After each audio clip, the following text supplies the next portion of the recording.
A paz do Senhor, meus irmãos, nós vamos falar nesta oportunidade sobre heresias. Estamos estudando aí os frutos da carne, ou obras da carne, e chegou a vez de nós falarmos sobre heresias. Primeiro nós precisamos entender que existem dois tipos de heresias, né?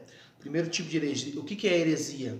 Heresia, no primeiro ponto de vista, é uma teoria, ou uma ideia, ou uma prática que nega ou contraria a doutrina estabelecida pela igreja. Para te dar um exemplo bem claro, por exemplo, existem igrejas que, por exemplo, guardam o sábado. Então, no seu regime interno, no seu estatuto e a sua regra de fé, eles guardam o sábado. E aí vai alguém de outra igreja, de outra denominação, que aprendeu que não precisa guardar o sábado. E ele vai nessa igreja que guarda o sábado e ele começa a seguir ali. Só que ele não concorda com a guarda do sábado. Ele não concorda que tem que guardar o sábado.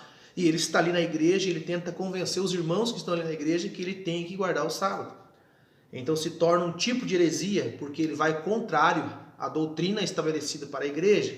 Então qual é o correto aqui? Se eu não concordo com o que é pregado ou com o que é ensinado, é mais fácil que eu saia desta igreja, dessa denominação, e vou para uma igreja que pregue os mesmos princípios que eu acho que é o correto. Né? Porque se você permanecer ali, você vai se tornar um herege. Como a gente acabou de falar, heresia é contra quando você tem uma ideia, ou uma teoria, ou uma prática que é contrária aos princípios estabelecidos pela igreja. Né? E aí nós vemos que a heresia também pode ser uma doutrina teológica rejeitada como falsa pela igreja. Então a doutrina, uma afirmação que as pessoas fazem, falam baseado na Bíblia, porém eles usam texto fora de contexto, né, para afirmar as suas doutrinas teológicas, né? Doutrinas essas que são rejeitadas pela Bíblia. E aí nós vemos em 1 Coríntios capítulo 11, versículo 19, que Paulo diz que até importa que haja entre vós heresias, para que aqueles que são sinceros se manifestem. São ensinos, né? São a doutrina. E aí a gente pode dar vários exemplos para você entender. O que é essa doutrina teológica rejeitada pela igreja? Primeiro, é aquela unção, sabe? Aquela unção, por exemplo, e você já deve ter visto por aí, os pastores subindo ao monte, levando aquelas vassouras para ungir vassoura, e daí na cabeça deles fala assim: não, você vai levar a vassoura para tua casa e o mal vai ter que ser varrido para fora. Isso é uma doutrina que não é aceita pela igreja. A igreja verdadeira não aceita esse tipo de doutrina. Por exemplo, o óleo ungido e consagrado, o derramamento do óleo. Nós vimos isso com um pastor famoso esses dias, que derramou um óleo sobre a cabeça dele, e o povo, sem conhecimento bíblico, acha que isso não dá para entender. Aí você vê também sobre um outro pastor, que fala sobre uma colher ungida, né? E outras coisas mais. Pastores e outro pastor também que faz uma dança lá, uma dancinha imitando o Michael Jackson na igreja, dentro da igreja. Também outro pastor falando sobre o dízimo, 3 vezes o dízimo, 30% de dízimo. Outra unção da bola e outros mais. Outros adivinhações, sabe? Aquelas adivinhações que copiadas do Google, sabe? São coisas que a igreja não aceita, esse tipo de doutrina. Por quê? Porque é uma doutrina usada por falsos ensinadores, falsos doutores, falsos mestres. E a Bíblia, ela condena todo esse tipo de coisa. Por quê? Porque a Bíblia, ela é a palavra de Deus. Só que aí eu volto a dizer para você o que disse Jesus. Erra o homem por não conhecer as Escrituras. Então tem esse monte de pessoas pregando uma doutrina falsa, pregando heresias. E se você for ver, os templos deles estão cheios. O lugar onde eles pregam, onde eles ensinam, está super lotado. Por quê? Será que essas pessoas que estão lá não lêem a Bíblia? Não têm acesso à Bíblia? Não, é porque eles querem ser enganados. Porque você pode ser enganado por um tempo. Só que se você começar a ler a Bíblia, os teus olhos eles serão abertos. Então por isso que nós temos que cuidar, e Paulo diz que é importante que haja heresia, para que realmente o povo de Deus, aqueles que são sinceros, eles se manifestem. Até na internet nós temos isso. Nós temos aí uns doutores da internet, né? Doutores do YouTube que fazem alguns vídeos, eles acham que eles têm agora o poder de ensinar a outros. E o que eu sempre tenho falado aqui é que você que está ouvindo essas pessoas, esses pregadores de YouTube, você tem que analisar algumas coisas neles, se eles são de Deus ou não. Como que eu vou saber? Primeiro, onde que ele congrega? Qual é a igreja dele? Sabe, porque eu tenho visto pastores com nome, pastores, que estão pregando ali e que eles nem igreja têm. Porque se ele tem igreja, ele tem um pastor acima dele. Ele não pode sair falando qualquer coisa na internet porque ele precisa ser submisso a alguém, obediente a alguém. Então você tem que ver se ele tem igreja. E não é difícil de você achar vários deles desigrejados que não têm igreja. Porque eles acham que a igreja não é um princípio que Jesus criou. E aí eles ensinam tantas coisas, irmão. Aí você é enganado. Outra coisa que você precisa ver nesses pregadores de internet é qual é a confissão de fé da igreja. Qual é a confissão de fé da igreja? O que a igreja dele prega? O que a igreja dele ensina? E também mais, qual é a orientação teológica? Ele tem alguma coisa, ele aprendeu, ou pelo menos ele está pregando a Bíblia, a palavra de Deus? Ou será que ele está pegando textos fora de contextos e querendo ensinar alguma coisa? É por isso que nós temos que começar a ter entendimento de Deus, para que nós não venhamos ser enganados com pessoas que pregam e afirmam heresias. E para finalizar, eu preciso lhe dizer que existem dois tipos de teoria que a Bíblia condena, ou que a Bíblia ela nos manda ter um certo cuidado. São dois tipos de teologia que têm crescido nos nossos meios e que tem sido uma forma assim de heresias pregadas dentro da igreja. Primeiro, uma doutrina que já está saindo fora de linha, que é a doutrina da prosperidade.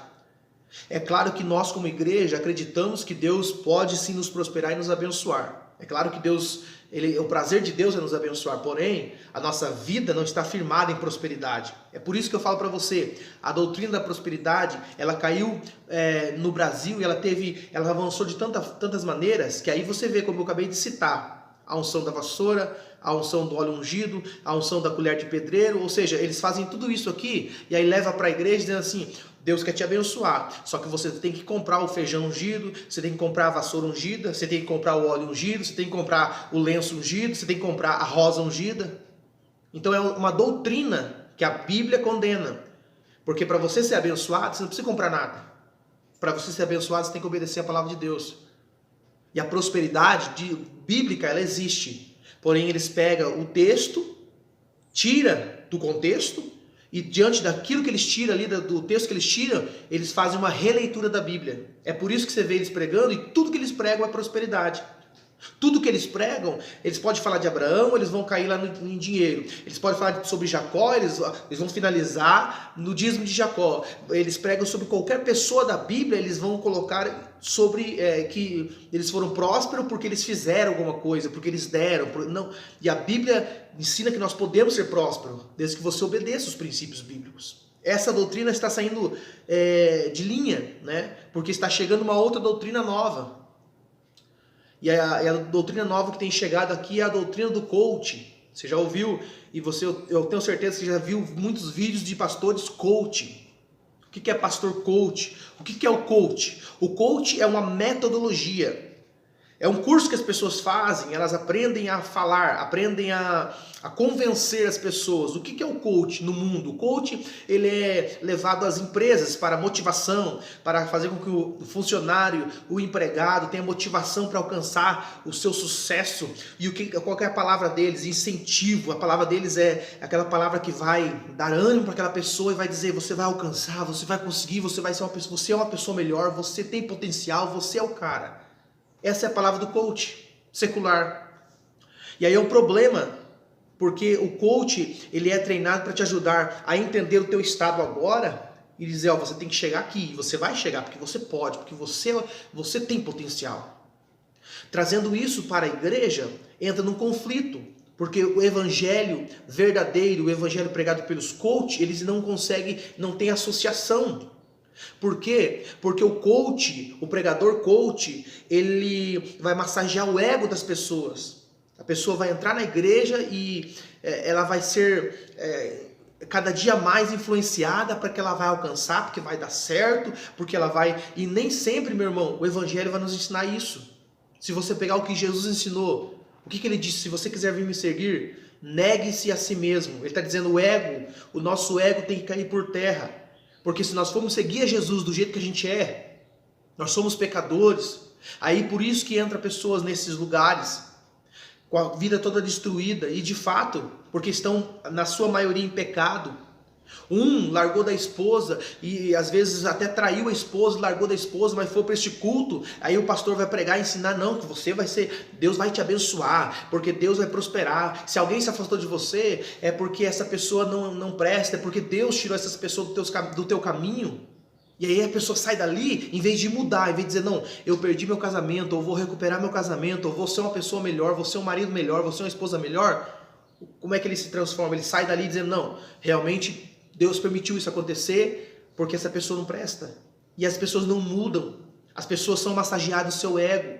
Nesse evangelho de coach, o homem é o centro. Ou seja, você pode, você é o cara. Me mostra na Bíblia aonde que Jesus fez isso.